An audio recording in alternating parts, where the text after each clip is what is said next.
गौरी सण आणि गौरी म्हणजे सगळ्यांच्या घरी चिकन मटण आणि हे गौरीचं आज आपण जो कार्यक्रम करतोय ते आज माझ्या भाऊजींच्या घरी आलोय. आता मला सांगा हे माझे भाऊजींचे भाऊ तुम्हाला सांगा तुम्ही आज हे गौरी सण आपण जे करतोय का करतो म्हणजे कसं म्हणजे आपण गौरीला आज चिकन का घालतात हा पहिला प्रश्न. कोकणामध्ये गौरीला चिकन का घालतात किंवा मटण माणूस गौरीला चिकन असं देत नाही. गौर ज्या वेळेला आणतो आपण हळदीची गौर नदीवरून घेऊन येतो आम्ही. नदीवरून गौर घेऊन आल्यानंतर आहे ना तिच्याबरोबर शंकराने जे गण असतात तिच्याबरोबर जे सैनिक पाठवलेलं असतं जे शंकराचे जे गण असतात ना ते वेताळ पिशाच भूत प्रेत हे त्याच्या सानिध्यातले म्हणजे त्यांच्यासाठी जेवण असतं. हा आणि ते तिच्या सोबतीला पाठवलेले असतात. राईट. कारण ते गौरीला आपण जे जेवण दाखवतो ऍक्च्युली गौरीला जेवण नसतं ते. कारण जेव्हा गणपती बाप्पाला न्यायला त्याचे आई वडील येत असतात शंकर आणि गौरी आणि शंकराबरोबर एक गण आलेले असतात त्यांचा हा निवेद असतो.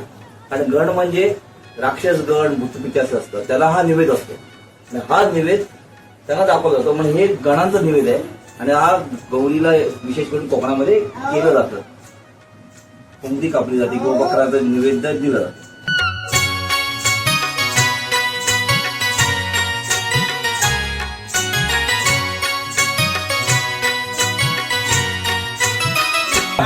तुम्ही किती वर्ष असं करताय? आज हे 35 वर्ष हे चालू आहे. लग्न होऊन 35 वर्ष लागले हे असं.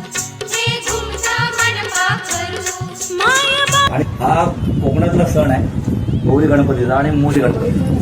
नक्कीच धन्यवाद तुम्ही दिल्याबद्दल सरकारबद्दल. जय हिंद जय महाराष्ट्र. आता तुमचा अनुभव सांगा. तुमचा अनुभव सांगा किती वर्षामध्ये आपण गौरी सण करताय? हे आमच्या वडिलापर्यंत परंपरेच्या हिशोबाने आपण चालू ठेवलेलं आहे. चला हे सातारे त्यांना कोकणात येऊन कसं वाटतं? विशेष करून तुम्हाला सातारा आणि कोकणामध्ये खूप जमीन आसमानचा फरक आहे. सातारामध्ये हे नसते. तुम्हाला कसं वाटलं ही कोकणातली आज गौरी गणपती कसं वाटतं काय तुमच्या कसं वाटतं? किती पहिलीच वेळ आहे? तिसरी वेळ. या तिसऱ्या वेळेमध्ये तुम्हाला कसं वाटलं कसं म्हणजे गौरी सण आपल्या गणपती साईडला जेवढी प्रथा असते खूपच फरक आहे. खूप फरक आहे. ते पूर्ण गोड नैवेद्य दाखवतो आणि पूर्ण गणपती आपण नॉनव्हेज नाही खातो.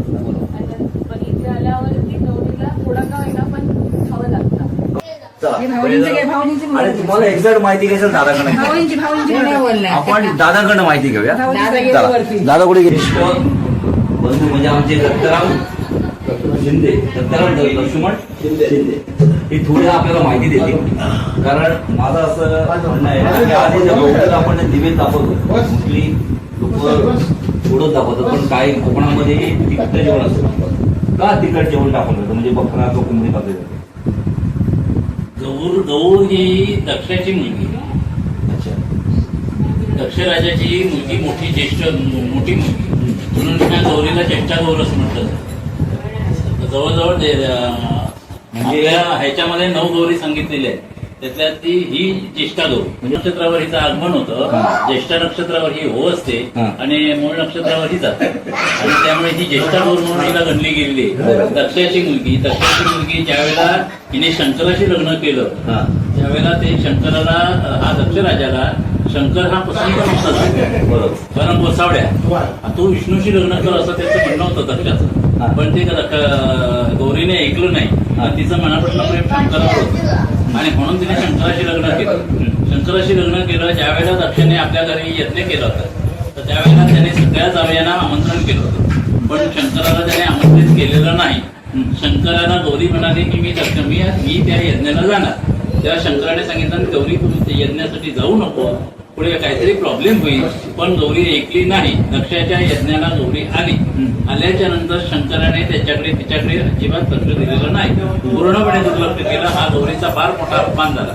आणि त्यावेळेला होमकुंड जे पेटवलेलं होतं त्या होमकुंडामध्ये गौरीने आहुती दिली, स्वतःची उडी मारली आणि स्वतःची आहुती दिली.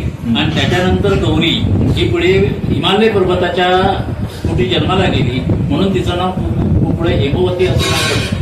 आणि ही गौरी पुन्हा तिने त्या हेमवती झाल्यानंतर तिने शंकराचं जे व्रत केलं त्याला हरतालिकेचं व्रत म्हणतात. हरतालिका. अच्छा. म्हणून तिला दुसऱ्या हरतालिका या नावाने सुद्धा ओळखलं जातं. आणि हरतालिका हे व्रत तिने सुरू केलं आणि त्या हरतालिकेच्या व्रताच्या आधारे तिनं शंकराला प्रसन्न केलं आणि ती पुन्हा शंकराशी विवाह करून ती निघून आली. पुढे हिमालय पर्वताने तिचं लग्न शंकराशी जरी लावलं तरी तिला माहेरी यायची इच्छा होती. आणि म्हणून शेवटी शंकराने एक आग्रह धरला की तुला जर माहेरी जायचं असेल तर मर्त्य लोकात माहेरी जा, तुझ्या माहेरी जाऊ नकोस. तेव्हा मग ते मर्त्य लोक म्हणजे कोण? आपण म्हणजे मनुष्य प्राणी हा मर्त्य लोक. मग मर्त्य लोकात ती माहेरी यायला लागली. आणि मग ती माहेरी येताना तिला ही जेव्हा यायची तेव्हा 1.5 दिवसासाठी येत होती.